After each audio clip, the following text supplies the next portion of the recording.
Antes, porém, onde você está aí mesmo assentado desta forma, curve a sua cabeça. Nós estamos, de acordo com os profissionais da medicina, no momento mais difícil deste vírus que atormenta o mundo. E sabendo que só Deus nos guarda, claro que a gente tem uma série de restrições, mas quem guarda a gente é Deus. Aleluia. Foi muito bem preparado tudo, né? O alarde, toda a mídia, todos os meios de informações, colocando a gente com bastante medo. E eu tenho dito desde o princípio que talvez o medo seja o pior inimigo nosso. A gente precisa de erguer a cabeça, porque nós servimos a Deus. E quem nos guarda é Ele, aleluia. A Bíblia diz que Deus é guarda fiel do seu povo. Eu quero que você curva a cabeça, feche os seus olhos, peça a Deus alguma coisa a respeito disso. Tem muitas outras coisas atormentando o mundo, mas no momento nós queremos pedir ao Senhor sobre esta situação. Deus eterno, o Senhor é quem está no controle de todas as coisas. A palavra de Deus diz que nem uma folha que seca no caule, lá na árvore, ela cai sem a permissão de Deus. E nós queremos agora adentrar ao teu trono através da oração e pedir, ó Deus, o teu cuidado, que Ele continue sobre as nossas vidas. Nós reconhecemos aqui publicamente, meu Deus, a tua igreja que está reunida, aqueles que estão em casa, sabem muito bem que se o Senhor não guardar a cidade, em vão vigia a sentinela. Se o Senhor não edificar a casa, em vão trabalham os que a edificam. E é nesta confiança, Senhor, que nós estamos de cabeça erguida, para acreditar na provisão divina, para receber a proteção do alto. Ó Deus, nós queremos o teu cuidado, não abrimos mão dele, porque ele é quem nos guarda. Aleluia! Nós oramos em nome de Jesus. Oramos por aqueles que estão hospitalizados, aqueles que estão em tratamento em casa. Deus, visita as UTIs, visita os hospitais, visita os familiares de alguém que aqui está, meu Deus, que passa por um momento de aflição. Deus, traz a paz, traz o consolo, traz a cura. Nós cremos e oramos no nome de Jesus. Quem crê em milagre diz amém. Amém. Queridos, esse texto que nós acabamos de ler, e hoje eu quero falar sobre livrando-se da culpa, até porque a culpa, ela é o resultado de algo que se faz de errado, né? Às vezes já aconteceu de alguém ser culpado, mesmo fazendo coisas certas, mas naturalmente uma pessoa em são juízo, ele vai perceber que a culpa, ou o sentimento de culpa, é o resultado de uma atitude que, ao seu ver, não estava certo. Talvez no momento de desespero, de nervo, de qualquer situação, a pessoa toma uma atitude que não é a correta. Ele, depois que as coisas voltam ao normal, ele percebe que praticou algo que, se fosse naquele momento posterior, ele não praticaria, porque aquilo para ele é algo que deixa uma sequela e que nós denominamos como a culpa por algo que fora praticado. Toda e qualquer pessoa, durante a sua vida, se falar com sinceridade, se agir corretamente, ele vai perceber que praticou alguma coisa errada. Em algum momento da sua vida, seja voluntária ou involuntariamente, ele refletindo, ele vai perceber que fez algo errado e que não faria aquilo novamente. Se é verdade, você diz, é verdade. Então o que devemos observar atentamente é que nem sempre esses momentos que a gente reflete e que percebe que tem uma culpa, eles representam de fato que nós estamos com uma culpa. Na realidade, nós estamos com um sentimento de culpa.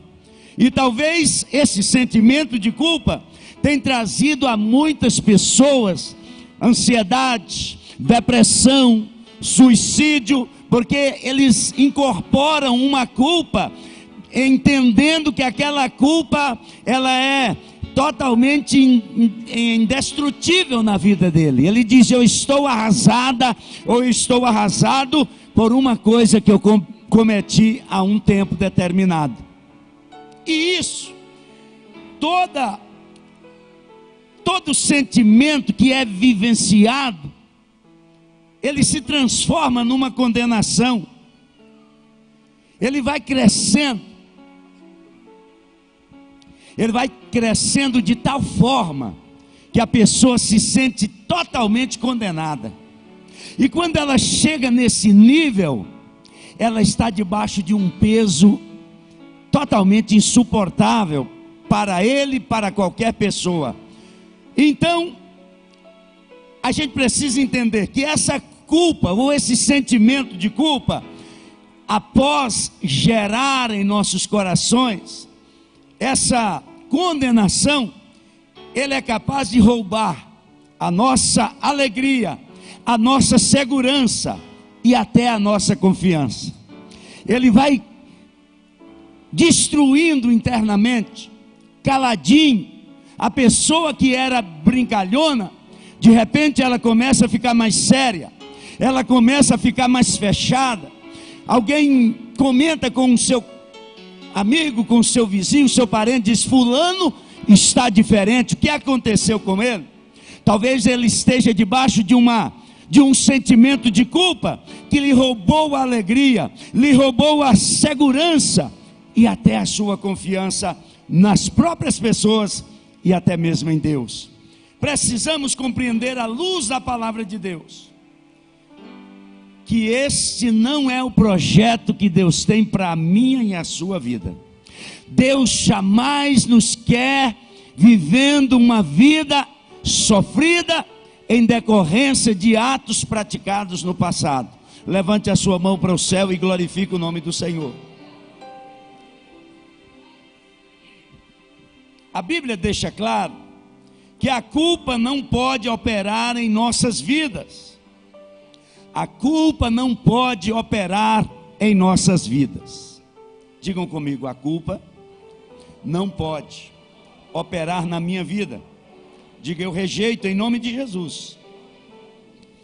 Quem opera na minha vida é Deus. Diga isso. Quem opera na minha vida é Deus. Agora, com a mão erguida, diga aleluia. Pode ser mais forte, diga aleluia. Glória a Deus. Só que, infelizmente, existem muitas pessoas que estão sofrendo por procurarem uma forma de viver debaixo da culpa, que na maioria das vezes é inexistente. Olha para mim, por favor. Existem pessoas que estão procurando culpas para justificar uma situação que ele está vivendo de forma que não é agradável a ele aquilo. E ele fica: será aonde que eu errei? Onde que eu pratiquei algo para ter como recompensa essa situação?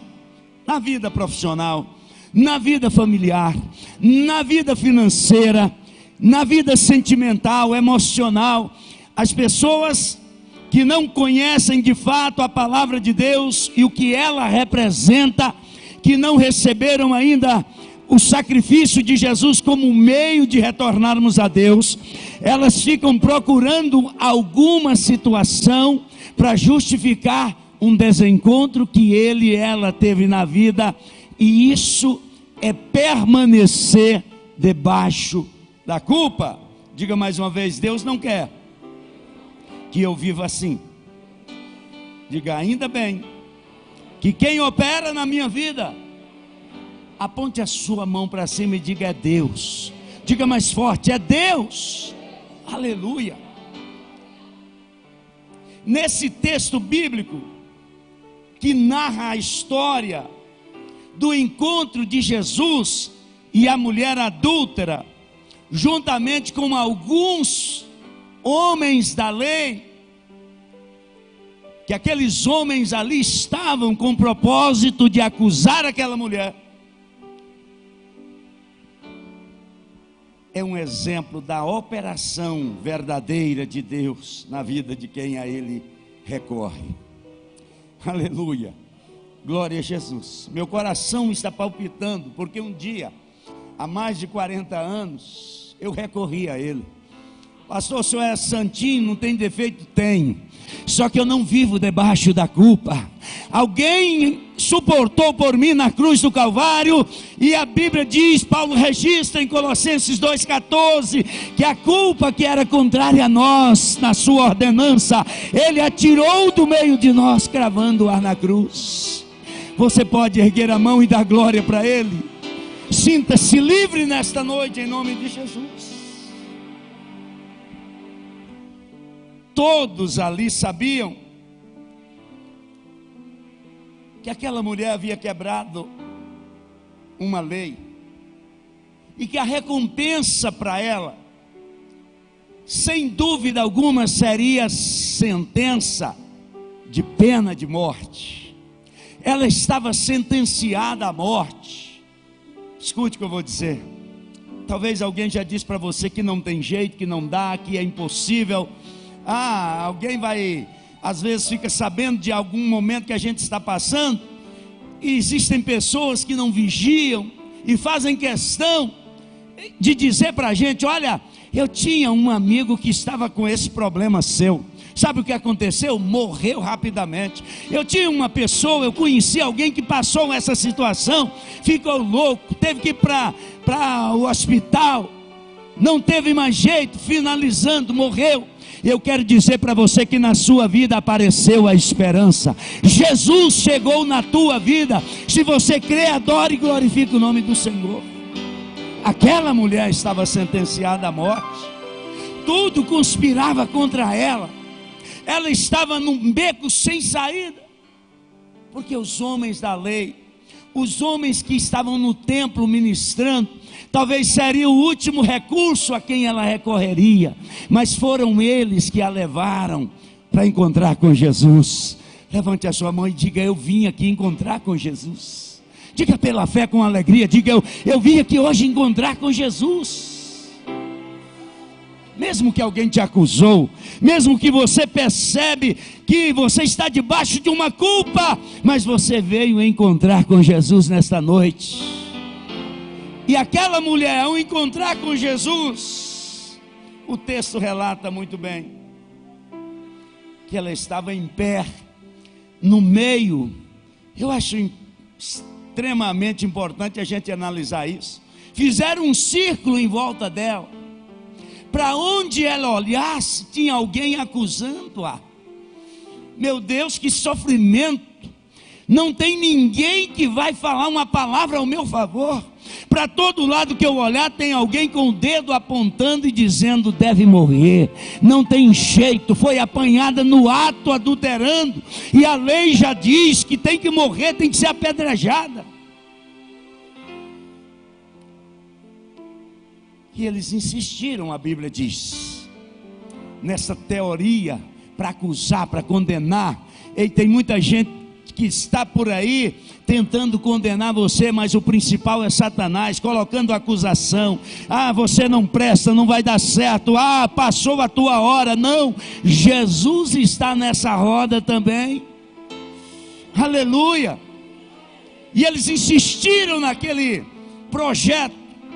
De repente perguntaram a Jesus: e você, Jesus, o que diz? Jesus continua escrevendo na areia, dizendo talvez algumas palavras que ele poderia escrever ali: perdão, misericórdia, oportunidade. Jesus talvez escrevia: eu vim para libertar os doentes, aqueles que estavam perdidos, porque os sãos não precisam de médico, mas os doentes precisam.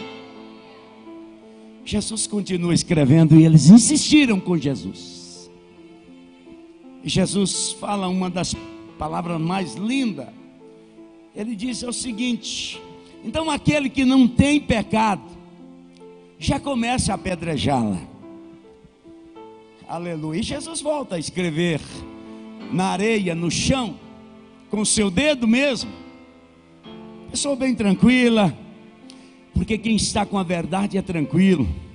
Quem está com a verdade tem libertação na sua vida, não se agonia, não se desespera. Passou o comentário aí a respeito disso, daquilo, da vacina e outras coisas mais. Acalma, você tem Jesus nessa roda de pessoas que está te acusando, tem Jesus na sua vida. Acalma, porque a palavra certa sairá da boca dele. Aleluia. De repente, o silêncio foi tomando conta daquele lugar. E Jesus novamente se endireita, diz a Bíblia. Ele estava certamente curvado, possivelmente de cócoras, ou assentado em alguma coisa bem baixinha, porque ele estava curvado. Aí ele se endireita e vê apenas aquela mulher. Ela perseverou ali. Ela poderia, ao ver saírem os seus acusadores, ela dizer: eu não sei o que ele vai dizer, eu vou aproveitar porque os meus acusadores saíram. Mas ela permanece ali. Olha para quem está do seu lado e diga: permaneça perto de Jesus. Diga: não saia por nada, permaneça perto de Jesus. Aleluia.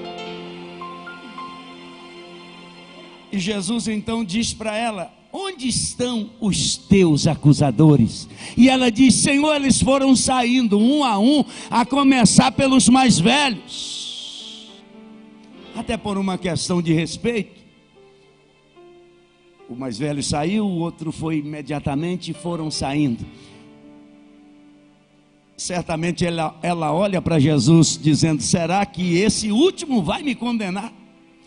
Jesus disse: olha, mulher, nem eu te condeno. Jesus está dizendo para você nesta noite: eu também não condeno você, assim como não condenei aquela mulher há milênios atrás. Eu não te condeno. Levante a sua mão e dá um glória para Ele. Ele está dizendo para mim e para você: eu não te condeno.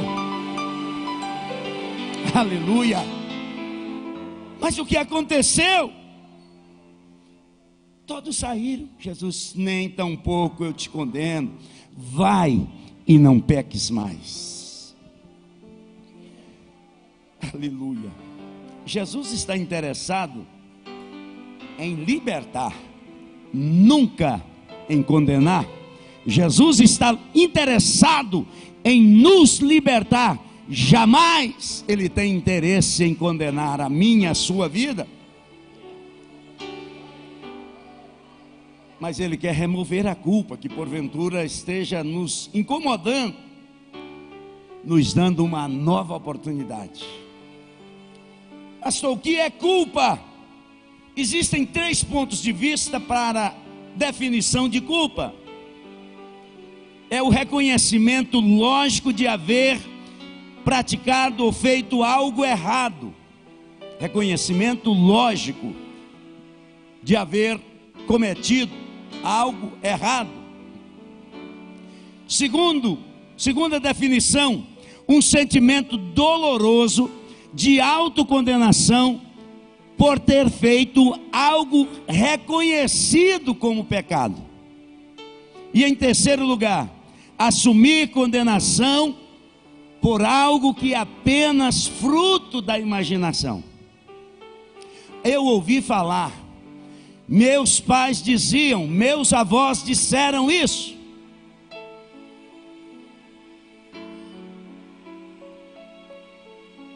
São acusadores, não a família, evidentemente, mas os relatos para acusar, para dizer que você está debaixo de uma carga. Mas o pior de todos os acusadores é a nossa própria mente. Por isso a Bíblia registra em Romanos 12: não vos conformeis com este mundo, mas transformai-vos pela renovação. Vem de lá, da sua mente. Coloque a sua mão na cabeça. Diga: em nome de Jesus, eu preciso, eu quero e eu tenho uma mente renovada a partir de agora, em nome de Jesus.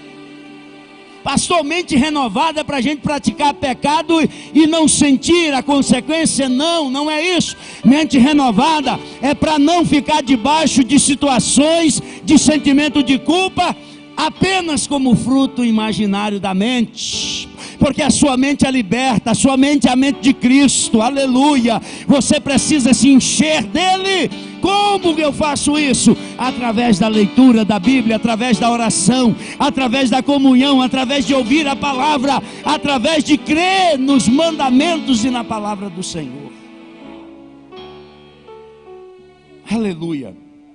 A culpa pode ser vista de 3 formas: boa, ruim e verdadeira.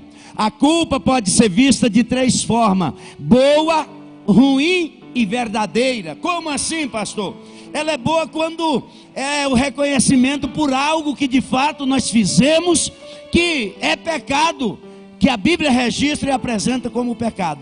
Essa culpa, ela não é para permanecer na nossa vida, ela é para a gente recorrer aos meios que a palavra de Deus orienta, que é o meio da confissão do pecado e deixar aquela prática e alcançar a misericórdia do Senhor. Você pode glorificar o nome dele? E ela é ruim quando? Quando ela está baseada em pensamentos, em achismos,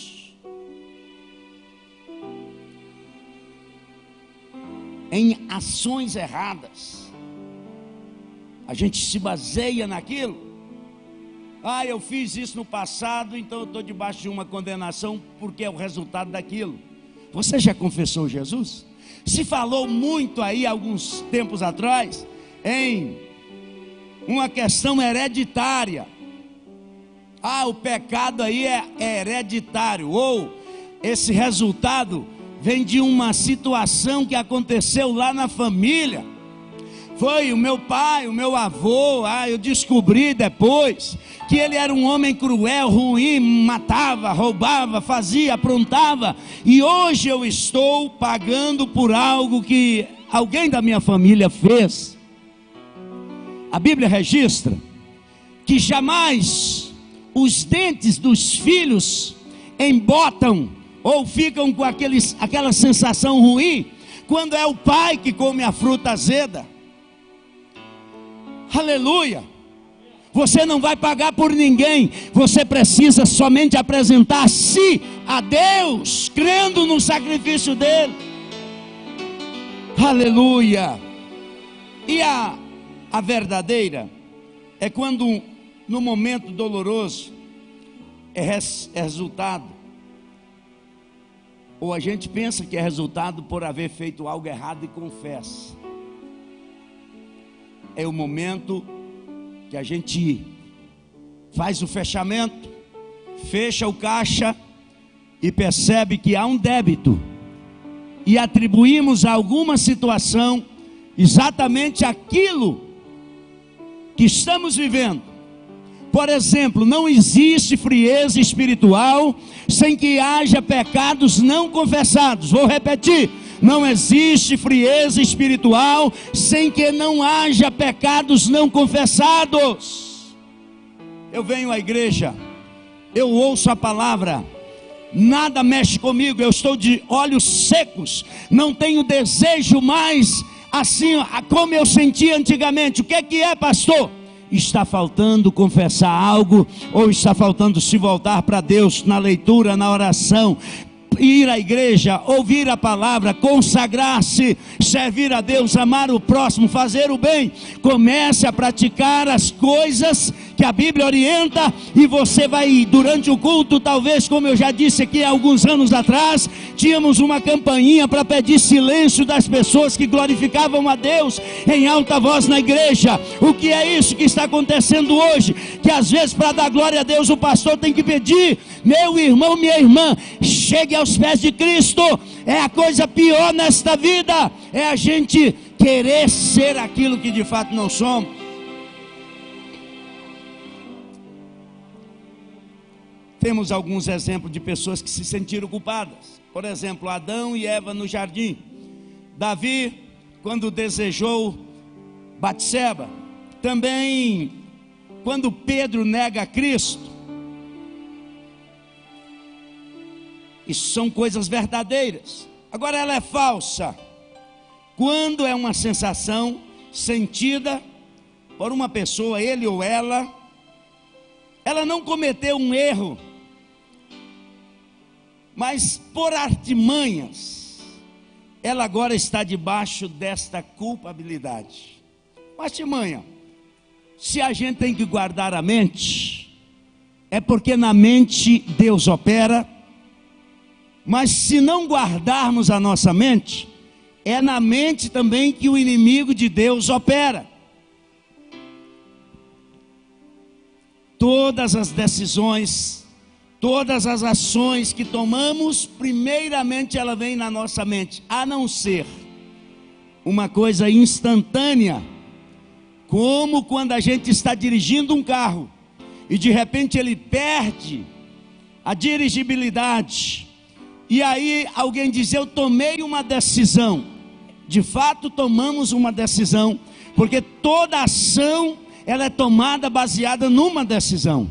Só que aquela decisão não houve tempo para se programar, e eu a tomei, e às vezes, graças a Deus, muitos de nós poderíamos testemunhar que já aconteceu isso com a gente, e a gente tomou a decisão certa, mesmo não tendo tempo para pensar com antecedência.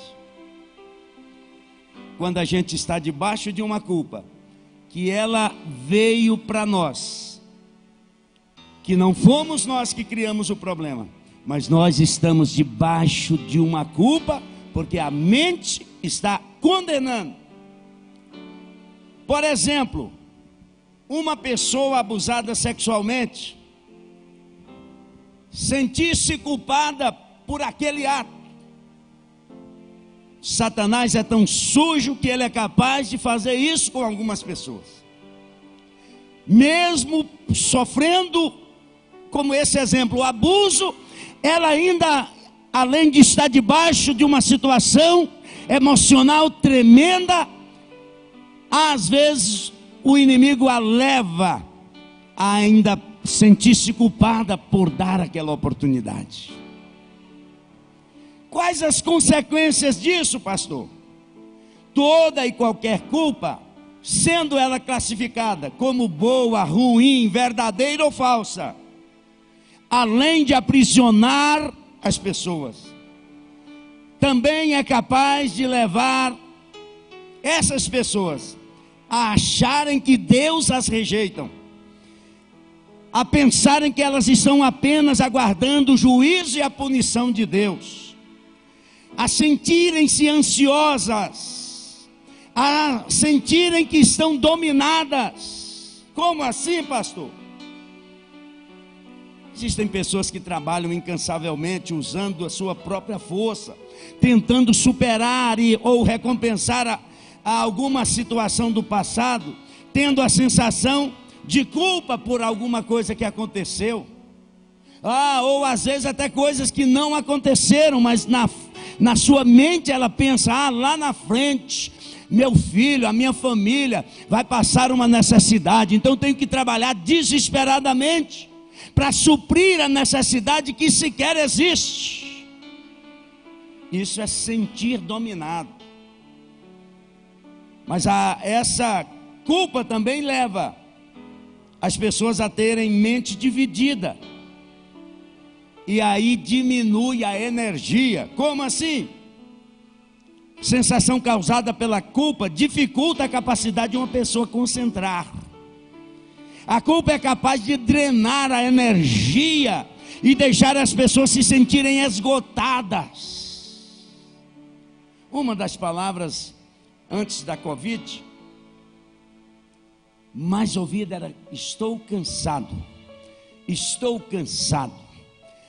Eu não vou porque estou cansada, cansado. Ainda bem que Jesus disse: vinde a mim todos vós que estáis cansados e sobrecarregados, e eu vos aliviarei. Você veio a Jesus, sinta o alívio dele aí na sua vida, na sua mente, no seu corpo. Você não está cansada, você não está cansado. porque Jesus aliviou o nosso cansaço.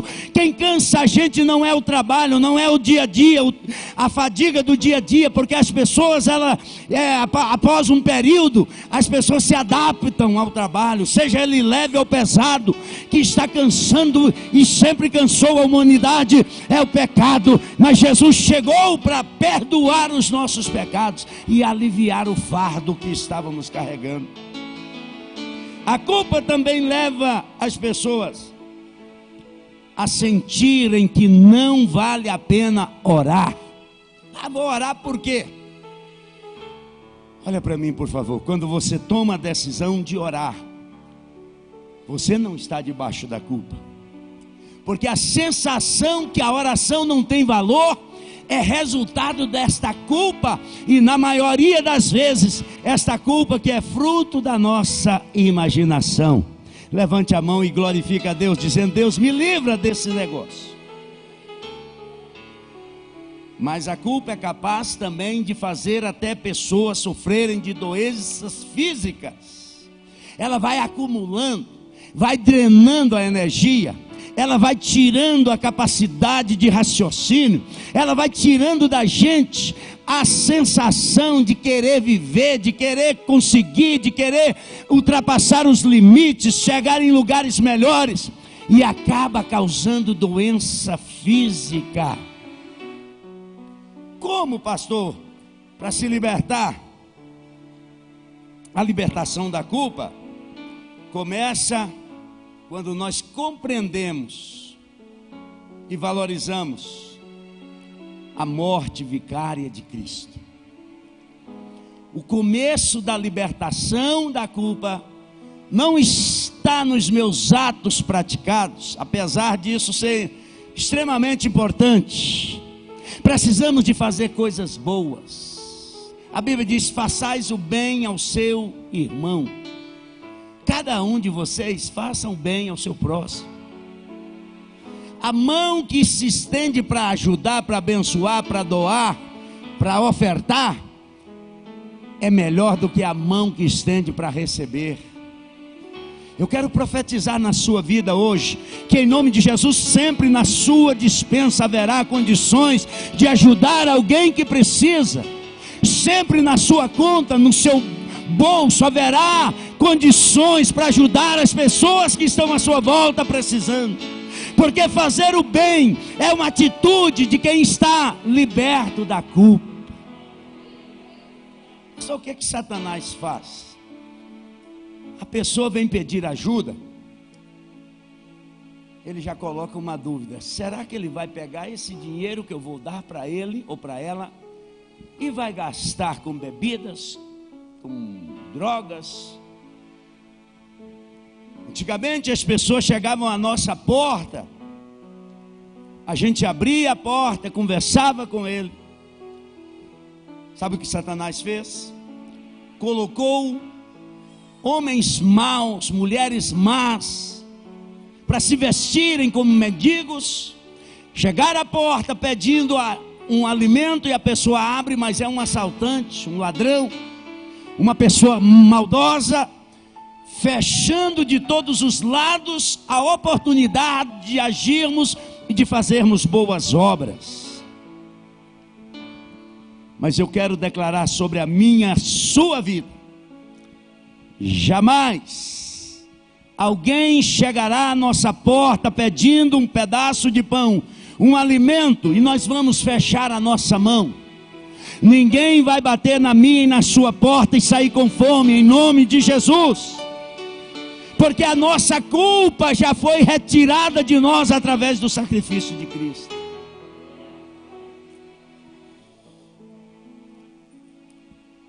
Como ser liberto da culpa, além de compreender e valorizar a morte de Cristo? Através do nosso relacionamento com Deus e a sua palavra. Aí nós percebemos que temos o direito, se quiser chamar de privilégio, pode também, se quiser chamar de autoridade, pode também, para, a partir da confissão e arrependimento, sermos por Deus purificados da nossa culpa. Sabe o que Deus diz? Deus diz que o pecado confessado, e que a gente às vezes por um deslize repete aquele pecado. Se a gente chegar diante de Deus dizendo: Deus, eu estou aqui outra vez para confessar aquele pecado, é o mesmo. Sabe o que Deus vai responder para mim, para você? Diz: que pecado? Pastor, mas Deus é onisciente. Sim, mas a palavra dele diz que quando confessamos os nossos pecados a Ele, Ele diz: dos teus pecados não me lembrarei mais. Você precisa aplaudir esse Deus, Ele é maravilhoso. Ele desceu através de Cristo para nos dar a chance, a oportunidade de retornarmos a Ele. Nós precisamos entender que Cristo pagou esse alto preço, preço de sangue, sangue inocente, por nós na cruz, para nos perdoar. Agora, cabe a mim e a você, a nós, cada um individualmente, abraçarmos a graça de Deus. O hino que cantamos diz: abrace o teu milagre. E eu poderia dizer que não há milagre maior do que esse, o perdão dos nossos pecados. Então abrace-se com a graça de Deus nesta noite. Efésios 2:8 diz: pela graça sois salvos, por meio da fé. Isso não vem de vós, é dom de Deus, é presente de Deus. Abrace-se com a graça dele nesta noite. E diga: Deus, eu não abandono, eu não largarei esta graça, esse presente. Eu posso até ter meus erros, as minhas falhas, mas eu estou abraçado com a tua graça e não abro mão disso. Creia nesta noite e receba da parte de Deus o perdão, porque a partir daí nós estamos aptos, com a graça de Deus nós estamos aptos a enfrentarmos o sentimento de culpa, legal ou ilegalmente. Eu acho que eu estava meio vacilando, estou assumindo uma coisa que nem sequer a Bíblia condena. A Bíblia fala que existem pessoas que ficam à porta, e essas pessoas colocam uma porta tão estreita que sequer eles conseguem entrar. Nas ruas estreitas de Jerusalém, Jesus passa carregando uma cruz pesada. Quando ele morre, após a sua crucificação, a Bíblia diz que o véu do templo se rasga de alto a baixo, nos dando livre acesso a Deus novamente. Oh, glória a Deus!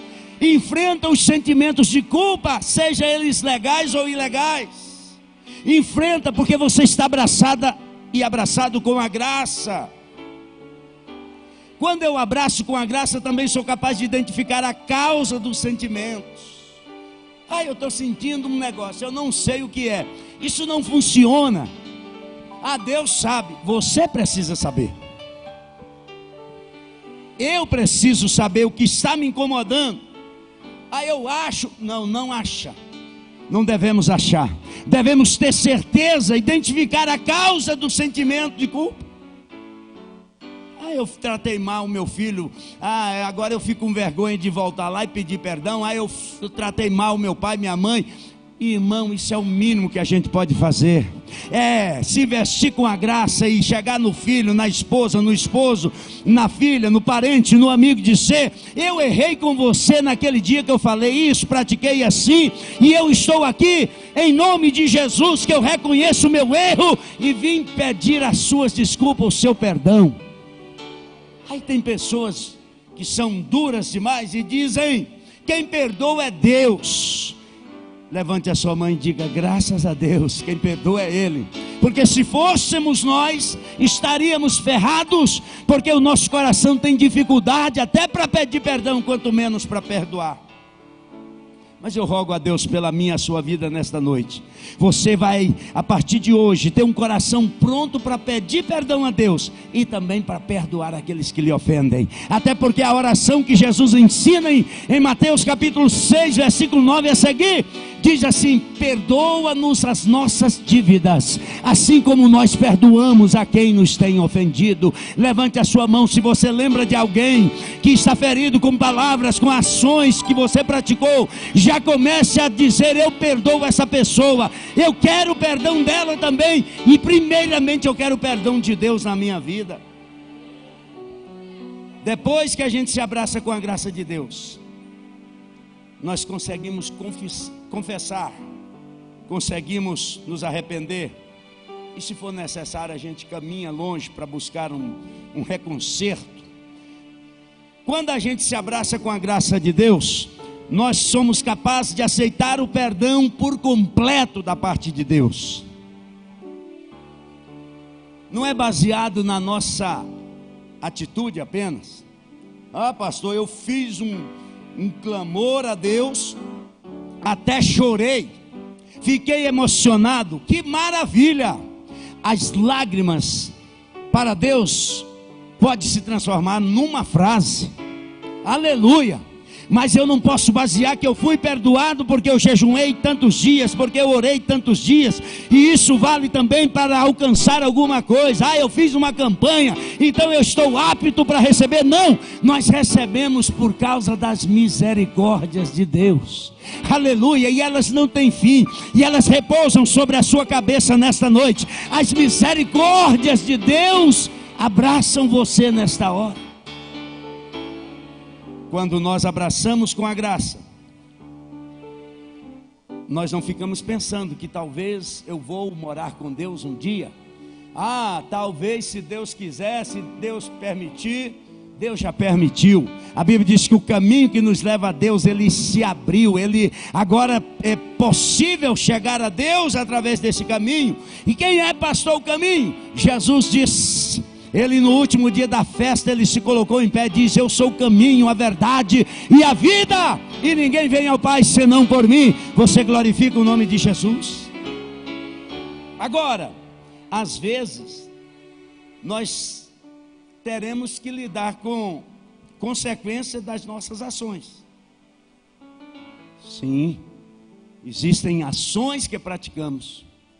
Já fomos perdoados por Deus, já acertamos com Deus, mas podem acontecer que algumas ações permaneçam, porque a Bíblia diz que o salário do pecado é a morte, mas o dom gratuito de Deus é a vida eterna em Cristo Jesus. As consequências às vezes poderão nos acompanhar, e existe talvez um pouco de dificuldade para entendermos isso. Por exemplo, a pessoa acidentou alguém, fez um concerto, digamos que fosse por uma embriaguez, mas eu nunca mais faço isso na minha vida, não vou dirigir após ingerir bebida alcoólica, que de fato deveria nem ingerir, né? Mas ele faz o concerto, pede perdão a Deus, poderá ter sequelas naquela pessoa, que mesmo depois de confessar a Deus, de consertar com Deus, ter que continuar pagando algumas contas, alguns valores. São consequências, são situações que acompanham as pessoas. Mas o interessante para você que está aqui na igreja ou em casa me acompanhando, é você ter convicção que quando você recorre a Deus, Ele perdoa o seu pecado.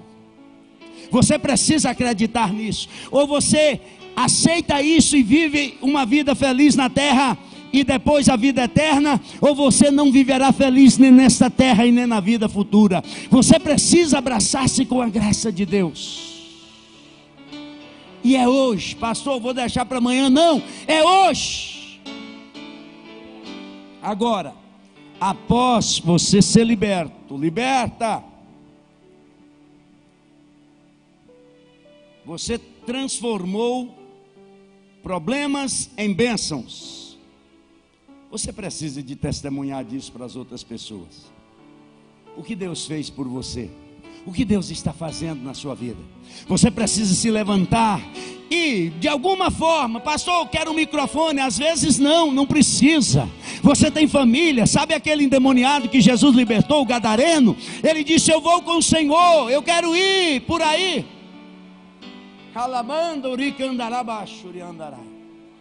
Jesus disse: não, você tem uma família aí para você testemunhar. Aleluia. Fale com a sua família. Fale com a sua família. Fale com a sua família dos milagres que Deus está fazendo.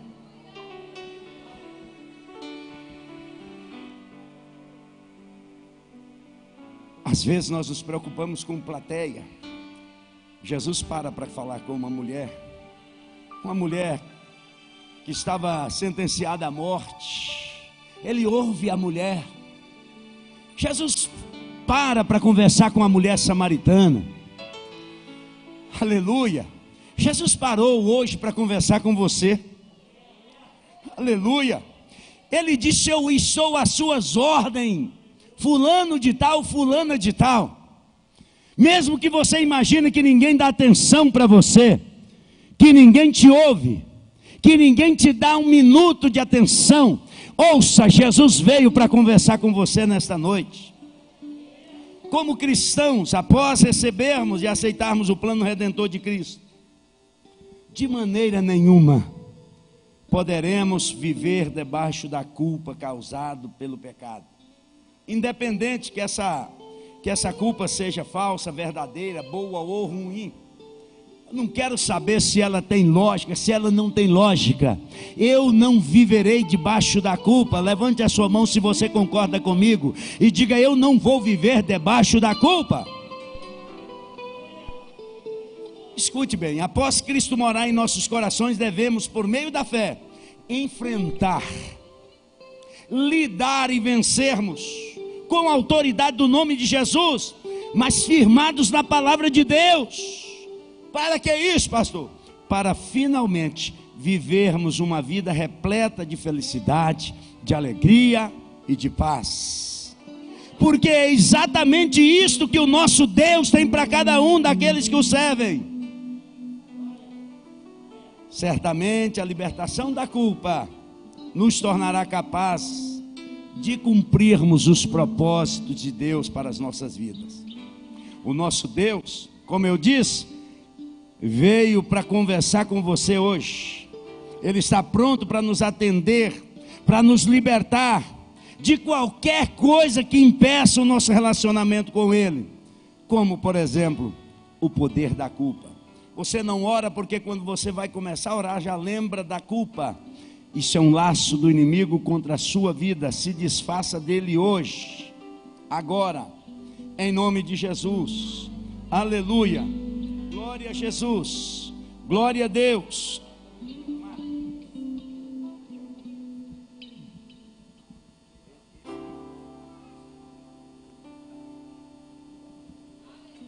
Glória a Jesus.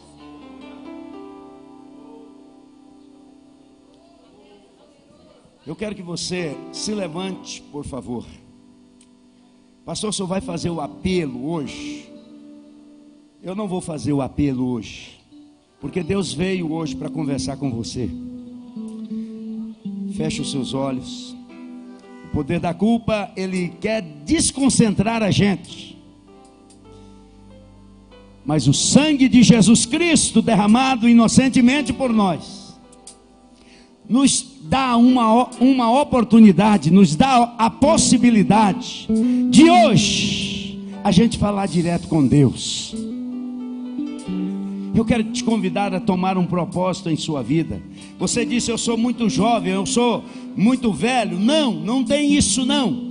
Jesus veio para todos, todo que se havia perdido. Diz a Bíblia que todos pecaram e distanciados ficaram da glória de Deus.